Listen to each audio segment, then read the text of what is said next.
I'm like, I have to be honest today. Like, I have a heaviness on my heart. Oh yeah. With everything that's going on, and a lot of my friends and I have been in conversation about what's going on, and differences of opinions about things, how things are handled, as far as the things that are going on downtown, the civil unrest, and people saying it should be more peaceful. Everybody has different opinions of everything, and I try to respect everybody's opinion. But I think there's something happening that's been brewing. I think our people are just sick and tired.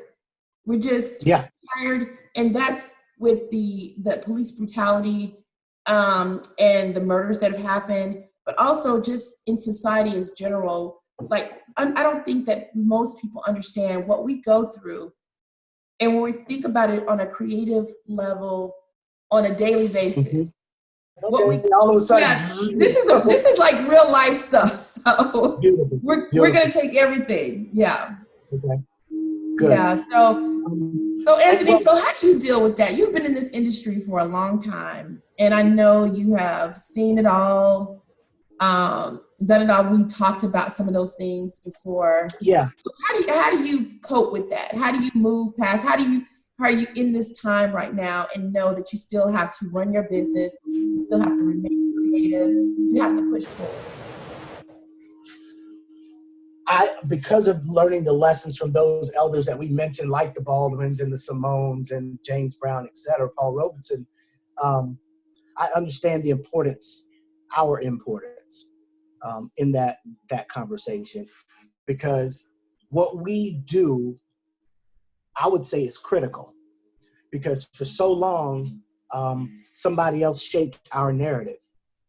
Other people communicated to the world who we were as Black Americans. We were super predators. Black women are this, and Black men are this, and they're lazy, and they created a narrative that saturated the world about who we are. Mm-hmm. It was inaccurate. It was incomplete.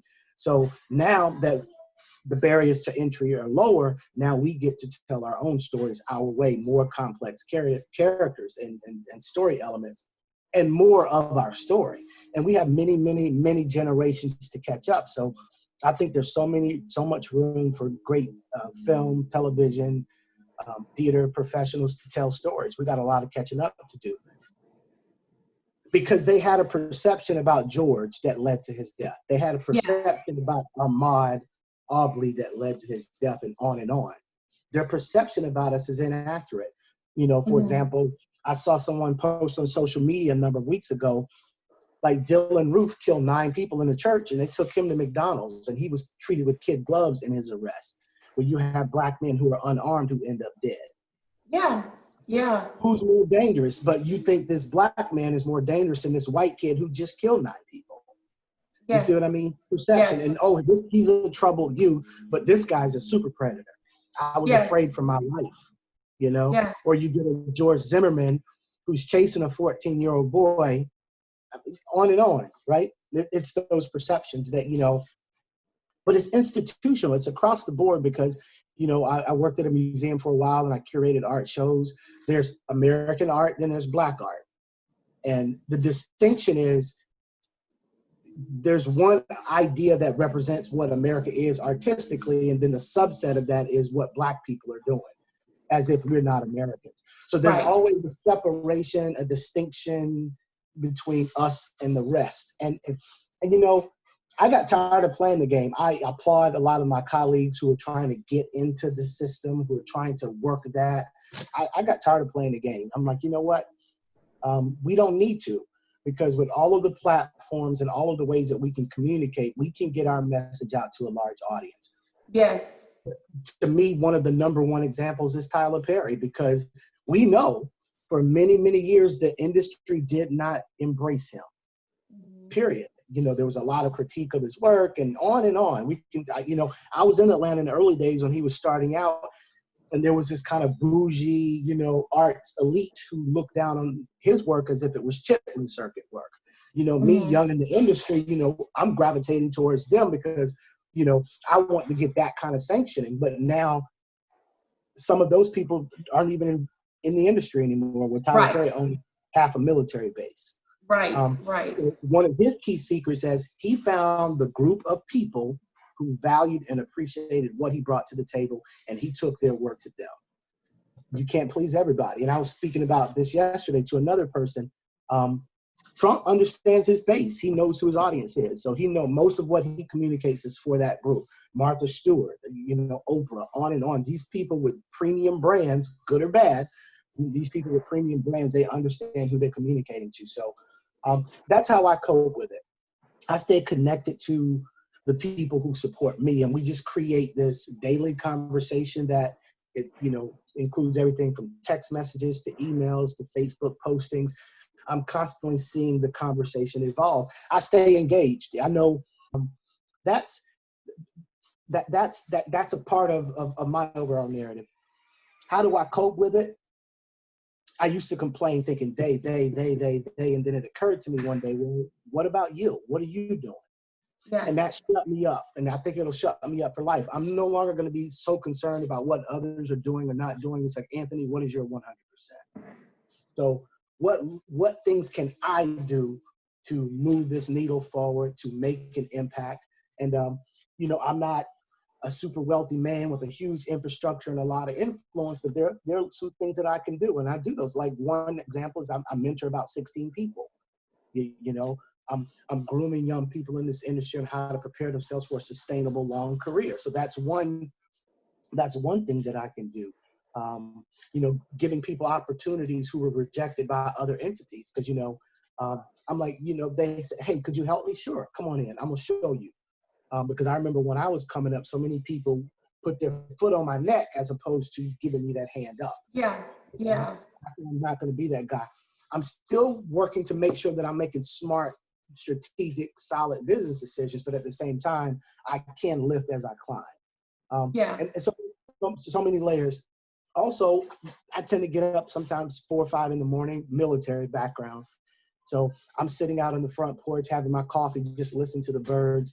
That is my time to connect with the power greater than me, my God. I'm a Christian, so I connect with in the spirit. And I'm quiet and I just listen. And I think that listening kind of centers me for the day. And I take that and just kind of start moving from that place. It's like I just sit there having my coffee and just kind of let my mind, wake up and let my mind run free for a moment. And then it just kind of settles what my priorities need to be for the day. I jump in, run down my office and write it down. Okay, these are the things I'm going to try to knock out today. But, staying connected in the spirit, because you can easily get distracted. You can easily get off track. You can easily lose that spirit of discernment, which is critical for us as self-employed, artists, entrepreneurs. It's Yeah. critical. Yeah. Yeah. So, because for me, there was so much time in my career where I equated activity with progress. I call it being busy and broke. You're Okay. moving, but you're not really moving towards any goal or any major milestone. You're just doing stuff. So I have to make sure that I'm staying focused. I have a discernment as to what projects should I take, which projects are going to best serve my short-term, intermediate, and long-term goals. And I have to take time to think those things out, and not, be emotional about making decision making, but always being strategic. Because coming out of this, I'm inspired. My next project is going to have something to do with this context that we live in now. Not so much the pandemic, but more the Black Lives Matter.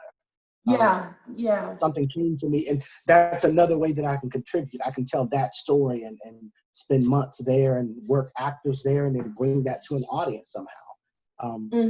So that's just a few ways that I'm dealing with it. Of course, I talk to my wife. We have a young son; he's 10, so we communicate with him often, and hope to prepare him. But I was hurt, man, when I saw George on the ground. And I could feel his calling out. I was hurt. I almost cried, and I was angry that I've been in situations like that where somebody in authority do not listen. You know, where you're trying to communicate something and they're stuck in whatever they're stuck in. And don't care. Yeah, it just like he was telling you, I can't breathe. And he said, help. And he was like, and I think somebody said I could barely hear it, but they said he was calling out to his mom who was deceased. Yeah. And I'm just like, yeah. It was heartbreaking, man. It's yeah. The final thing I'll say on this is I understand their anger. I understand these young people's pain because that is an outward manifestation of what's going on. But they feel it every day. You go into a human resource office and don't get an opportunity. You don't get the grant. You don't qualify for a loan. You lose your right to vote. You're sweated in the department store when you go to Macy's. You know, you go to Paulding County, they look at you funny when you're eating in the restaurant. I can just go on and on. It's layers. You get onto you're walking down the street and you see women. Hold on for a second. Sure.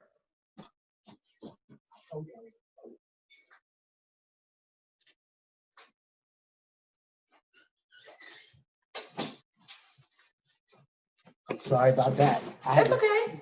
I had to remind my son. And I was like, ugh. He's singing. Yeah. His you know, because he's got bigger rooms so he can play. His bedroom is next to my office. We're Yeah. We're in the back room of the house. So yeah. I just closed his door. You know, but, let's see if he come out of it. yeah. But I understand it. I think, you know, and I'm just watching the context of what's going on social media, Twitter, Facebook, Instagram. I think we tried we tried Martin for a long time, but now people are leaning towards Malcolm. I get it. I get it. You know, we tried to equalize our America in a healthy, non-destructive way, but you know, the energy is not sustainable. Yeah. So these young people are taking a different approach. And you know what? I was thinking about this as well. The atmosphere is different because of the leadership. Trump has created this atmosphere for those of his base that they are in charge. They feel like they have made that whole idea of make America great again. They feel like they're living that make America great again by doing things like the dog walker who I'm going to call the police and tell them an African American was harassing me. You know, they're using that. They're Right. utilizing it very frivolously as power. Right. The young man who was running and got killed, and everybody, and it's so funny, interesting, not funny, it's interesting to me how everybody has an opinion about what he should have done and maybe he would be alive.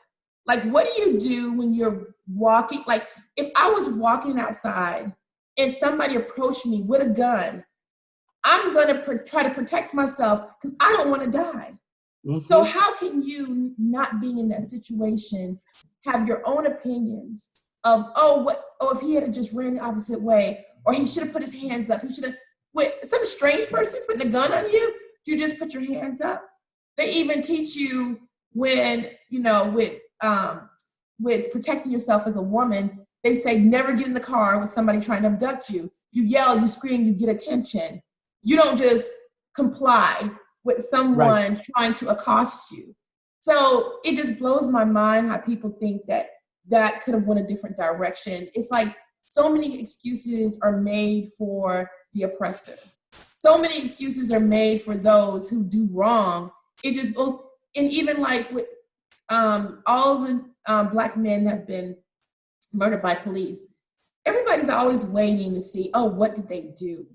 Why did the police had to do, it had to be a reason why he must have been smoking weed or he must have been doing this. They're always looking for a reason and excuse to excuse the behavior of these policemen. Mm-hmm. And it blows my mind how we're treated in America. We are seen as the enemy. We're seen as the enemy, and it's the threat. They're threatened by our power. by our creativeness, by what we can do. There's so much we can do. And it's clear that they're threatened by that. They're threatened by their place in society because of all the things that happened over over centuries and centuries. It's really starting to come to a head. And I think they understand that.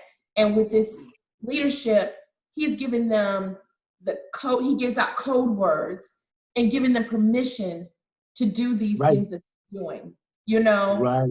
So, and I say also, I said, Will Smith made a statement and he said, it's not that racism is getting worse, it's that it's now being videoed.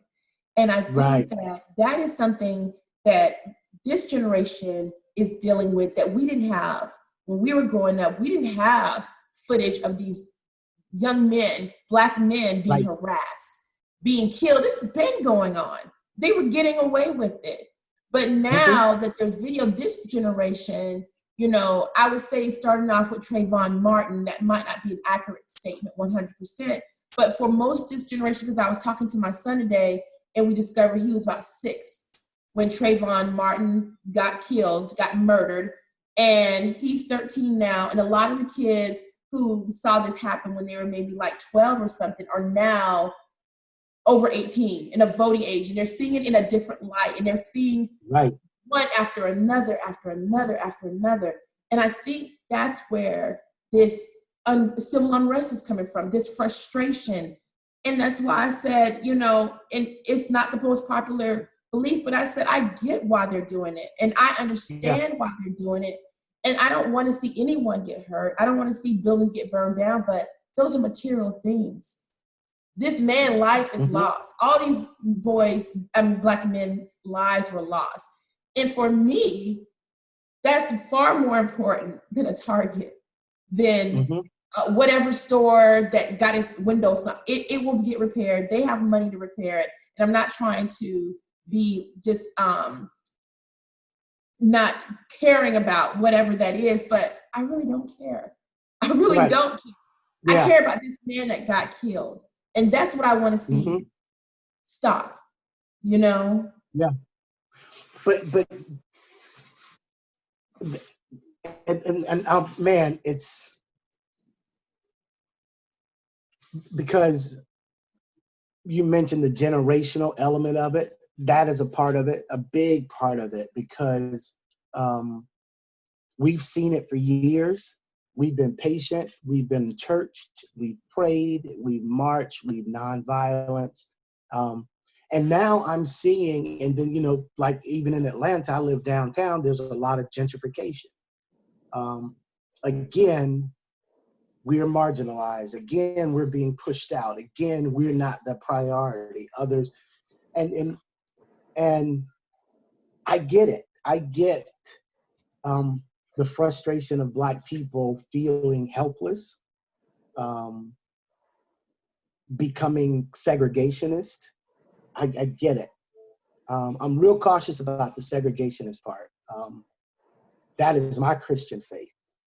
Very cautious. I think that's going to be bad for the world when we start getting too tribal globally, because we see the trend around the world where everybody seems to be backing into their own corners. You don't look like me. You don't think like me. I'm going to stay here. You stay over there. And I think it'll just rip our world apart. We need to connect through our common humanity. But I get why it's hard when we see these things again and again to want to embrace that group of people. So I'm so excited. I'm so glad that so many of my white brothers and sisters have reached out. Me and Seth were talking, and Eilish and I were talking, and I'm like, yeah, we've been in these conversations. And Seth, a white gentleman who he and his wife adopted a Black daughter. And he says, man, what do I do? What do I tell my daughter? How do I be a part of the process? The fact that he's asking that question and trying to be engaged, I was like, yeah. And I'm glad that God That's the first step. I'm glad that God has given me that bridge, because it's hard to, it's hard. But you know what? That's the problem. That's what's so frustrating. Like, we don't have a problem with white people. We grew Yeah, up on white television shows, white music, you know, everything. white people. We have no problem with white people, but there's not only a segment of white society that hates us, but let's forget about them. Let's not even think about them. Let's talk about the white people who are progressive, who have Black people who they support, like your friend. Let's talk about those white people, the white people that we eat side by side, we laugh with, we enjoy their Hmm. company and they enjoy ours. Those are the white people that I feel we want to stand in solidarity with us.